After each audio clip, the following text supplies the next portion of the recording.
Alright, so, in my last review, I was going over two of my personal favorite Mega Man games of all time, with Mega Man 2 being my absolute favorite game out of the series, and Mega Man 3 coming to a close second. But now, it's time to stop going over the best Mega Man games, and start going over to some of the more inferior titles. Because after Mega Man 4 came out, well then, the whole Mega Man series was starting to get stale. And I will talk about that right now.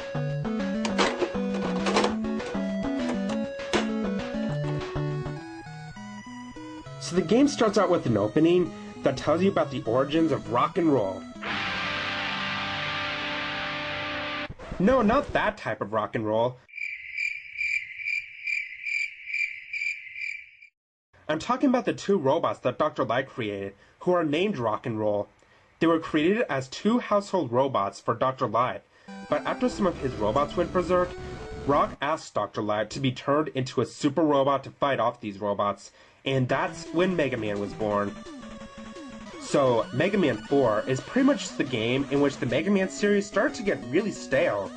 Capcom seemed like they're trying hard to keep the series fresh, much like what they did with Mega Man 3, so I will give them credit for that, but the game is just not that great.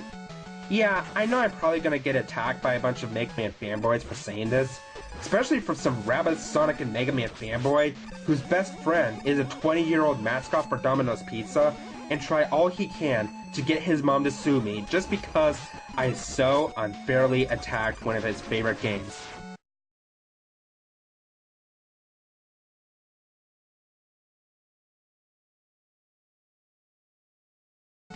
But actually, to be fair, I'm not saying that the game is bad. It just doesn't have the same old magic that the first three Mega Man games did. The gameplay is the same for the most part, but one thing that they did add that's pretty cool is that they actually gave Mega Man the feature to charge his Mega Buster. Now, I enjoy using that feature a lot, and it's something I use fairly often. It's especially good to take an enemy out with one blast. Also, after you defeat each Robot Master, then you get this really cool sequence when Mega Man gets his weapon. It shows Mega Man rotating in a 90-degree angle behind a 3D Tron-like grid. Now, one thing that was cool was the new power-up cutscenes where Rock gets equipped with his new weapons. Whoa! Awesome graphics! It was all Tron-like with its grid, and for the time, that was 3D. Very cool.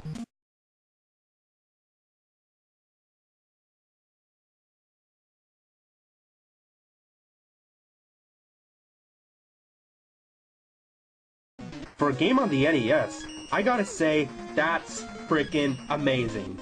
Now, for some of the main problems about the game. Well, the first real problem that I gotta comment on is that they seem to be running out of ideas for Robot Masters. They've been coming up with the stupidest names, such as Pharaoh Man? Toad Man?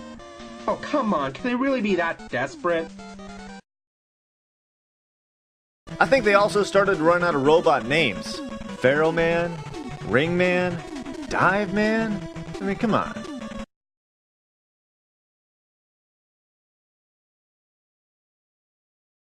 But the main problem with this game is that the levels are just so average.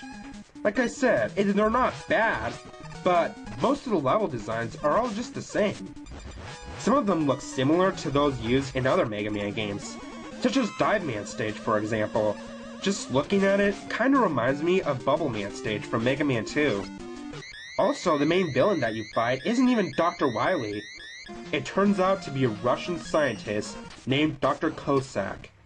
But once you go through his castle and defeat him, then you find out that he's being blackmailed by none other than, of course, Dr. Wily. And that's when you go through Dr. Wily's castle. Well, of course. How could anybody not guess that Dr. Wily would have anything to do with this? Turns out that Dr. Cossack is being blackmailed by Dr. Wily. Gee, it's like, who would not guess something like that? But whatever, let's keep playing. So you're going through Dr. Wily's castle, getting ready to approach him. After you do approach him, then you fight him in his ship. First you take out the skull on his ship. Sounds easy enough. But after you take that down, then that's where it gets tricky. You gotta take down the blue crystal that's on the ship, but it's very hard to reach. Usually you're too low to aim for it, and you can use the rush jet, but that doesn't make it any easier. It wasn't until later that I found out that you gotta charge your Mega Buster while you're at the very edge of the screen, and then jump and aim for the crystal while the ship is closer to you. Now that should be enough to destroy his big ship. Now, I know I'm giving a lot away, but is Mega Man 4 really worth beating Dr. Wily?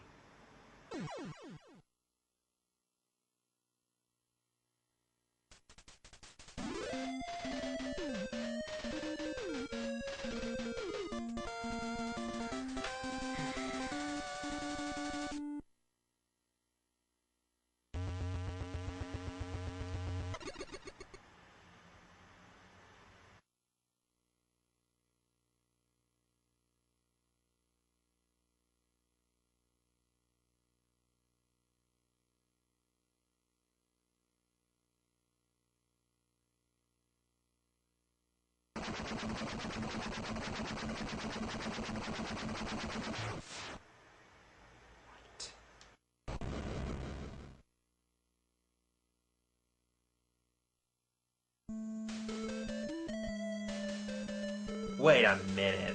That's it? That's the ending to Mega Man 4? That was so not worth it. I mean, all you do is he just begs Mega Man for forgiveness, and then he's like, "Ah, sucker, you didn't defeat me yet. I escaped from my tower." And it'll be continued in Mega Man 5. And then you see what I think really pissed off gamers about Mega Man 4. The ending. "Oh, I'm sorry, please don't kill me." Yoink! Out the door that he's right next to, and that's it. It's like the game wasn't over, and Capcom's just laughing. "Ha ha ha ha ha, Mega Man 5's coming, suckers! Give me your $60.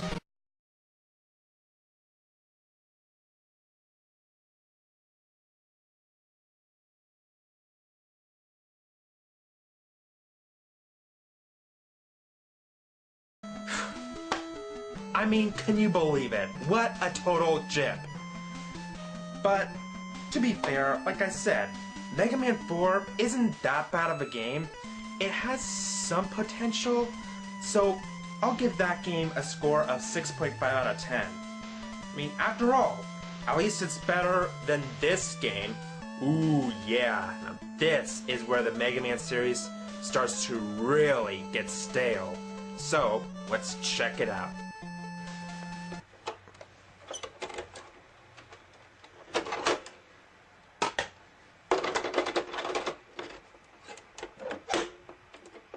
Well, I will say the story is pretty innovative.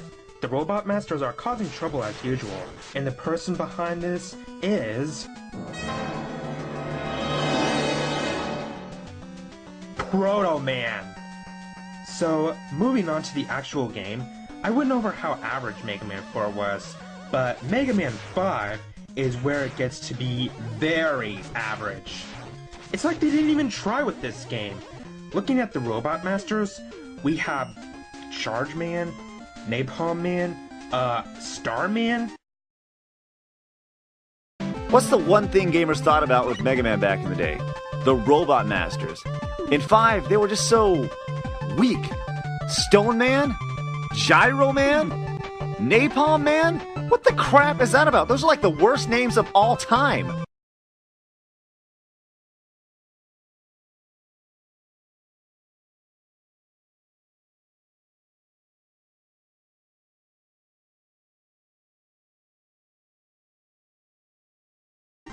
Oh yeah, that's a good idea. Name a Robot Master after the Starman from Super Mario Bros. The level designs aren't even that creative, either. Some of the designs look the same as the previous Mega Man games, such as Crystal's Man stage, for example. Now what does that remind me of? Oh yeah, Gemini Man stage from Mega Man 3! I would have to say the most original level that they did come up with in this game is Gravity Man stage. And now that stage is pretty innovative, Throughout the level, you have Mega Man walking into different gravitation arrows. The up arrow takes you towards the ceiling, making you move upside down. Now that is awesome. Now, moving on, there's absolutely no strategy to beat the Robot Masters whatsoever. Yeah, I'm not even kidding. It really doesn't even matter what order you fight the Robot Masters in, because every single one of them can be taken out with a simple charge of your Mega Buster. I mean, come on! Why is that so easy? And for that reason, you practically do not need to use any of your weapons you get from defeating each Robot Master. And speaking of that, I was very disappointed in the screen where you do receive the weapons. I mean, it's like in Mega Man 4. We get this awesome 3D-like screen where Mega Man rotates in a 90-degree angle with a 3D Tron-like grid, and that is pretty awesome. But in Mega Man 5, we just see the regular Mega Man sprite switch into the weapon he receives. Wow. Now that is just lame. But you know what also sucks about this game? They totally butchered Rush. Yeah, they gave him a good customization in Mega Man 3. And he wasn't bad in Mega Man 4 either. But Mega Man 5? Ugh. I can't believe what they did to Rush. The Rush coil is where his legs becomes a spring, and you have to stay on the Rush coil and then get off. I mean, seriously? Could they possibly do anything else to ruin Rush? Here we go again! Arf! Well, I guess that answers my question.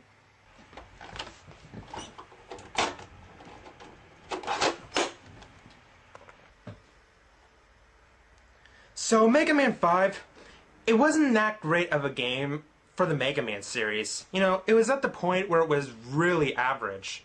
However, when you do compare this game with the other games on the NES, with many games on the NES, then this game is actually pretty good.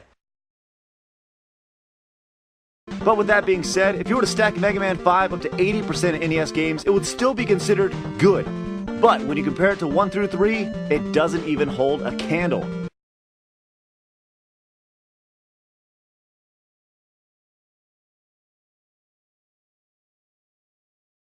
But comparing it to the other Mega Man games, I would just skip that one and go with one of the earlier Mega Man games, like Mega Man 1 or Mega Man 3 or Mega Man 2 or whatever. But now, I give this game a score of 5.5 out of 10. Okay, so now there's one more game out of the 8-bit Mega Man series that I'm going to review, and that is Mega Man 6. So what my opinion about this game is it another average Mega Man game like Mega Man 5, or did they really do a good job with that game? That's going to be happening, coming out on the next video.